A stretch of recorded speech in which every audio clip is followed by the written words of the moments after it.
Selamat datang di pembelajaran online.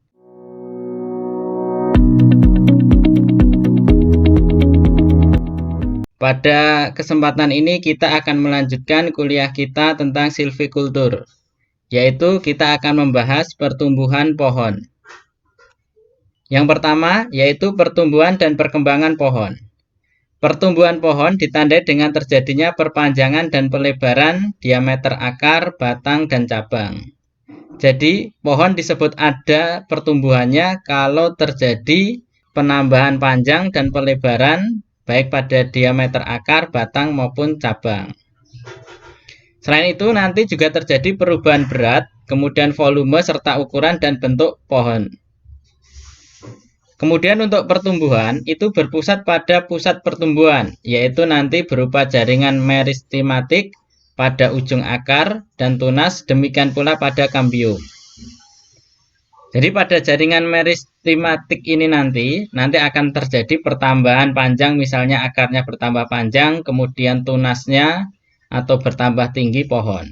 Kemudian pada kambium ini nanti akan terjadi pertumbuhan melebar, yaitu terjadi pertambahan diameter pohon. Pertumbuhan dapat dinyatakan sebagai jumlah glukosa yang diproduksi yang merupakan kelebihan dari energi yang digunakan, atau merupakan jumlah yang dihasilkan dari fotosintesis dikurangi dengan jumlah yang digunakan untuk respirasi. Jadi adanya pertumbuhan itu kan karena pohon melakukan fotosintesis. Maka sebenarnya pertumbuhan itu yaitu hasil dari fotosintesis. Jadi hasil dari fotosintesis tadi dikurangi dengan jumlah yang digunakan untuk respirasi. Sisanya itu disebut dengan pertumbuhan pohon. Selanjutnya, hutan adalah salah satu komoditas tumbuhan yang paling produktif. Jadi hutan itu sangat produktif dibandingkan dengan misalnya tanaman pertanian. Dengan luas yang sama, tentu tanaman hutan lebih produktif. Dalam arti mampu menghasilkan karbohidrat yang lebih banyak melalui proses fotosintesis yang diukur sebagai berat kering bahan organik atau biomasa. Di kehutanan, pertumbuhan merupakan fenomena yang paling penting karena menentukan kapan saatnya suatu pohon atau tegakan hutan dapat memberikan hasil kayu yang maksimal. Jadi kenapa kita perlu belajar pertumbuhan pohon ini? Karena di kehutanan atau saat kita belajar ilmu kehutanan, maka pertumbuhan suatu pohon itu sangat penting. Karena dengan mengetahui pertumbuhan pohon, kita bisa menentukan waktu yang tepat saat kita memanen pohon atau tegakan yang kita miliki. Jadi pengetahuan tentang pertumbuhan juga merupakan dasar untuk mengatur kelestarian hasil kayu yang dapat kita peroleh dari suatu areal hutan. Jadi kalau kita gambarkan, kurva pertumbuhan pohon itu akan berbentuk S atau sigmoid. Jadi seperti gambar ini.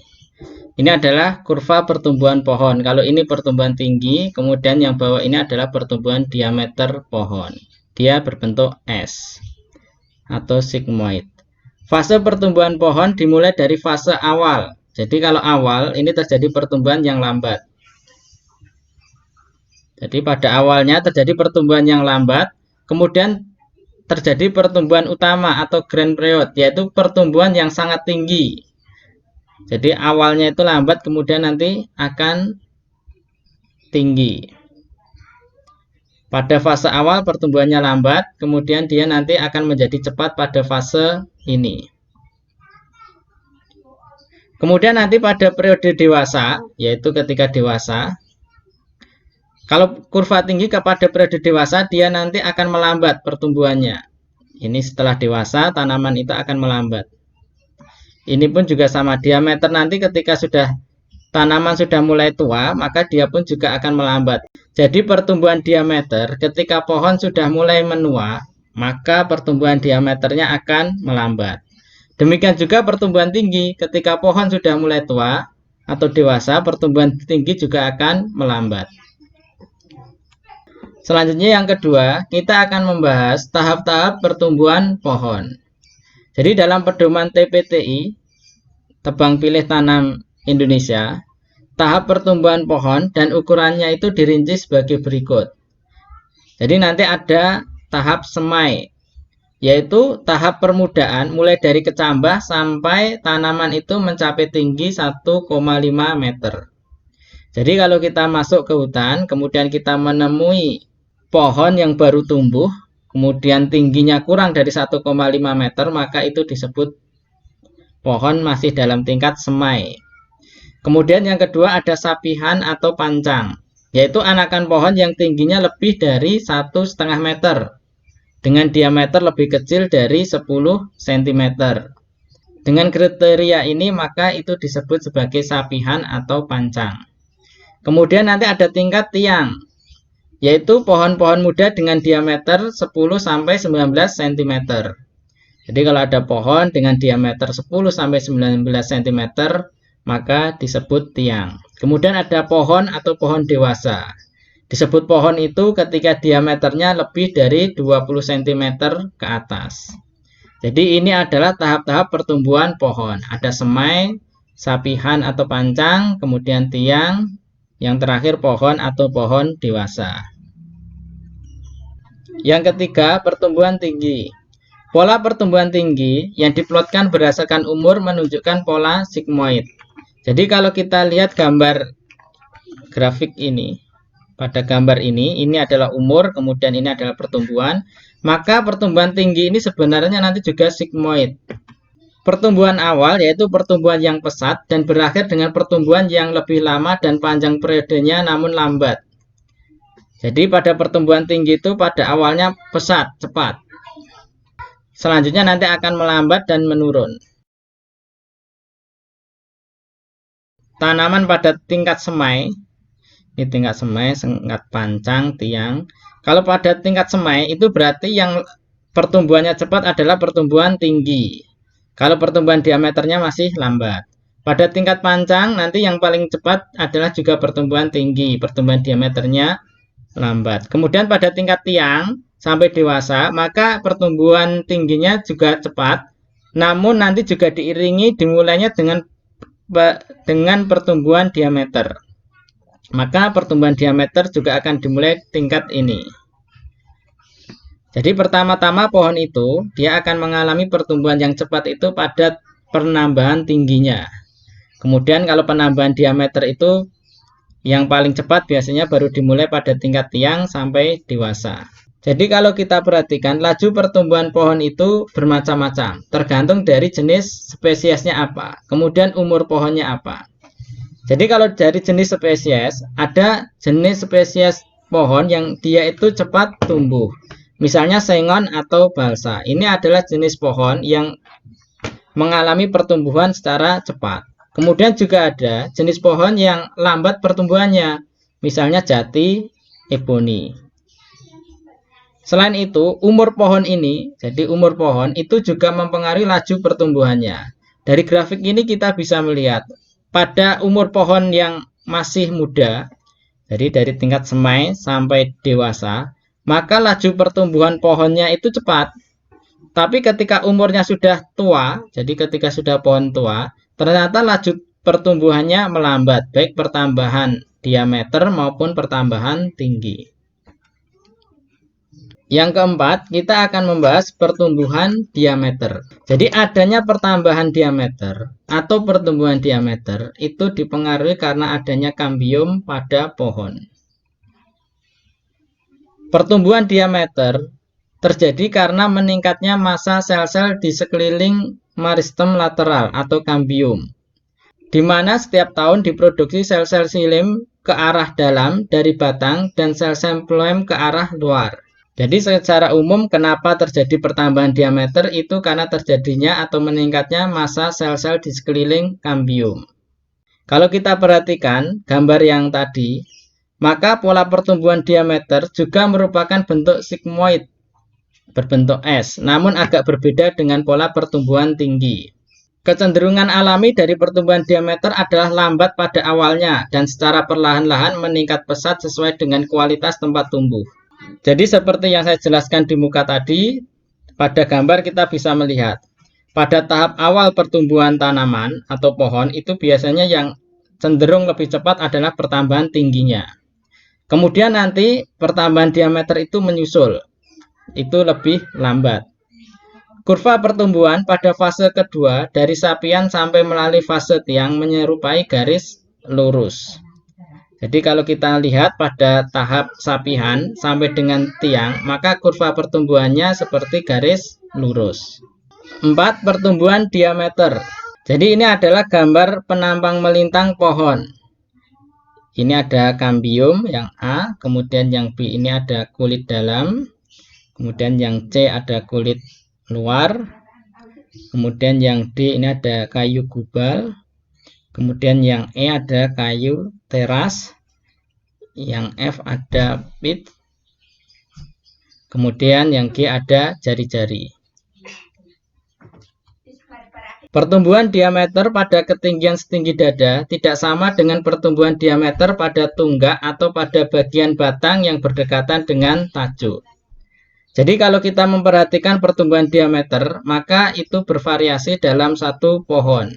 Jadi antara batang yang setinggi dada, kemudian batang bagian bawah, kemudian batang bagian atas yang dekat dengan tajuk itu berbeda-beda pertumbuhan diameternya. Jadi kalau kita perhatikan pada pertumbuhan diameter pohon ini, baik pada pangkal, kemudian pada tengah, ataupun pada ujung, maka pertumbuhan diameternya itu berbeda-beda. Salah satu penyebab pertumbuhannya berbeda-beda adalah karena faktor lingkungan yang dihadapi oleh pohon, sehingga nanti pertumbuhan diameternya berbeda. Faktor lingkungan ini misalnya karena pengaruh angin. Jadi intensitas angin yang terkena pada pohon itu tidak merata pada semua bagian. Bagian yang paling banyak terkena tiupan angin adalah pada sebelah bawah batang dan di bagian bawah dari tajuk. Karena itu, untuk melawan pengaruhnya, maka pohon memaksimumkan pertumbuhan diameternya pada bagian bawah batang dan pada bagian batang yang di bawah tajuk. Perbedaan ukuran diameter pada bagian ujung dan pangkal pohon dinamakan taper batang. Jadi ini terjadi perbedaan antara ujung dengan batang pohon. Maka kalau kita lihat ini bentuknya kerucut. Jadi batang ini bentuknya kerucut. Taper batang ini sangat dipengaruhi oleh spesies, umur, kerapatan, dan umur tegakan serta faktor lingkungan tempat tumbuh. Jadi kenapa pohon batangnya itu misalnya berbentuk kerucut? Ini sangat dipengaruhi oleh banyak faktor, misalnya spesiesnya. Jadi jenis-jenis tertentu akan memiliki batang yang lebih silindris dan juga ada jenis-jenis tertentu yang batangnya itu berbentuk kerucut. Kemudian nanti kerapatan pohon juga akan mempengaruhi bentuk batang. Jadi pohon yang dia itu tumbuh dalam kerapatan yang cukup rapat, maka biasanya batangnya berbentuk silinder atau tidak terlalu berbentuk kerucut. Pada umumnya, taper pada fase awal itu menyerupai bentuk kerucut. Pohon-pohon yang tajuknya lebih menyebar akan mempunyai taper yang lebih besar dibandingkan dengan pohon-pohon dengan tajuk yang lebih sempit. Jadi kalau kita perhatikan, pohon yang tajuknya itu lebar, itu biasanya batangnya itu berbentuk kerucut seperti ini.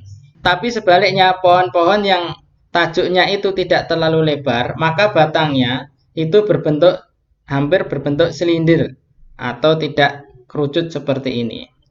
Maka misalnya pohon dengan kerapatan yang cukup tinggi sehingga tajuknya itu tidak bisa tumbuh secara melebar, itu biasanya batangnya lurus dan hampir mendekati bentuknya silinder, tidak kerucut. Selanjutnya yang kelima, pertumbuhan volume. Untuk pertumbuhan volume ini juga mengikuti pola sigmoid. Jadi pertumbuhan volume juga mengikuti pola sigmoid. Pada awal dari fase tumbuh pohon, pertumbuhan tinggi sangat menonjol. Jadi pada fase awal pertambahan tingginya cukup menonjol. Sehingga pola pertumbuhan volume pohon juga mengikutinya. Pertumbuhan volume yang pesat dicapai pada fase tiang sampai fase pohon dewasa, yang merupakan fase yang sangat singkat dalam masa hidup pohon. Setelah fase ini dilampaui, riap volume pohon relatif akan lebih kecil dibandingkan dengan riap volume total tegakan. Jadi riap itu pertambahan volume. Jadi pertambahan volume itu paling pesat dilalui pada fase tiang sampai fase pohon dewasa. Setelah itu, volume pertambahan pohonnya atau riap volumenya itu mulai mengecil. dibandingkan dengan riap pada fase tiang sampai dewasa. Bentuk batang dipengaruhi oleh volume tajuk. Jadi pohon-pohon dengan tajuk yang panjang dan menyebar batangnya akan lebih meruncing dibandingkan dengan pohon-pohon yang tajuknya pendek dan sempit. Sebagaimana kita bahas di slide sebelumnya, bahwa pohon-pohon dengan tajuk yang panjang dan menyebar itu biasanya batangnya akan berbentuk kerucut. Tapi pohon-pohon yang tajuknya pendek dan sempit, batangnya berbentuk menyerupai silinder atau tabung. Selanjutnya yang keenam, kita akan membahas pertumbuhan pohon dilihat dari aspek ekonomis. Untuk tumbuh dengan cepat, pohon harus mempunyai tajuk yang bebas berkembang. Dapat dicapai dengan mengatur kerapatan tegakan atau jarak antar pohon satu sama lain dengan melakukan penjarangan. Artinya kalau kita ingin mendapatkan pohon, supaya pohon itu tumbuh dengan cepat, maka pohon itu tajuknya itu harus bebas untuk berkembang. Supaya tajuk pohon bebas berkembang, maka salah satunya yaitu kita mengatur jarak penanaman atau dapat juga dilakukan penjarangan. Jadi salah satu fungsi penjarangan yaitu supaya tanaman atau pohon itu bisa tumbuh secara cepat atau maksimal. Jadi pertumbuhan pohon dilihat dari aspek ekonomi dipengaruhi oleh tujuan produksi. Misalnya untuk tujuan kayu pertukangan, maka pertumbuhan untuk mencapai ukuran batang yang besar akan lebih banyak mendapat perhatian. Jadi kalau kita tujuan menanam pohon adalah untuk kayu pertukangan, maka pertumbuhan diameter yang besar, kemudian bentuk yang silinder atau bentuknya tabung itu sangat diinginkan. Sehingga untuk mendapatkan apa yang diinginkan itu, maka bisa dilakukan dengan aktivitas silvikultur, misalnya melakukan penjarangan. Selanjutnya untuk kayu bakar, ukuran pohon berdasarkan diameter tidak ditekankan. Jadi kalau fungsinya adalah untuk kayu bakar, maka pertimbangan diameter itu tidak menjadi penekanan. Bahkan untuk tujuan ini pertumbuhan cabang juga perlu diperhatikan. Jadi kalau mungkin untuk tujuan kayu pertukangan, pertumbuhan cabang dari pohon itu tidak menjadi perhatian. Karena yang paling diperhatikan untuk kayu pertukangan biasanya adalah batang utama. Tapi kalau kayu bakar, pertumbuhan cabangnya juga menjadi perhatian. Karena apa? Karena termasuk komponen yang dapat dimanfaatkan sebagai kayu bakar atau bahan baku industri pulp. Demikian yang dapat saya sampaikan, semoga ini bermanfaat.